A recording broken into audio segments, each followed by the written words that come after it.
এদিকে ইসরায়েলের প্রধানমন্ত্রী বেঞ্জামিন নেতানিয়াহু আবারও বলেছেন যে তিনি কোনো স্থায়ী যুদ্ধবিরতি চান না।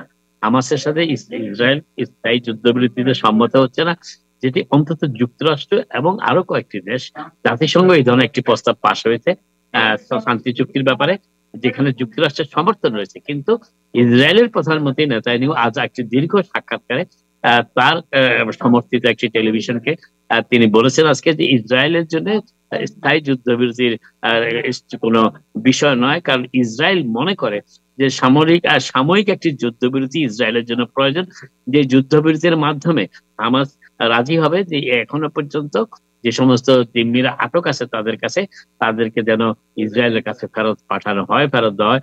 এই শর্তেই বেঞ্জামিন নেতানিয়াহু হামাসের সাথে একটি অস্থায়ী, আবারও বলি অস্থায়ী যুদ্ধবিরতিতে সম্মত আছেন। তিনি কোন স্থায়ী যুদ্ধবিরতি চান না, সেটি তিনি আবারও পুনর্ব্যক্ত করেছেন। এবং এই ব্যাপারে অবশ্য যুক্তরাষ্ট্র, বাইডেন প্রশাসন কিংবা হোয়াইট হাউস এবং স্টেট ডিপার্টমেন্ট থেকে এখনো কোনো মন্তব্য করা হয়নি।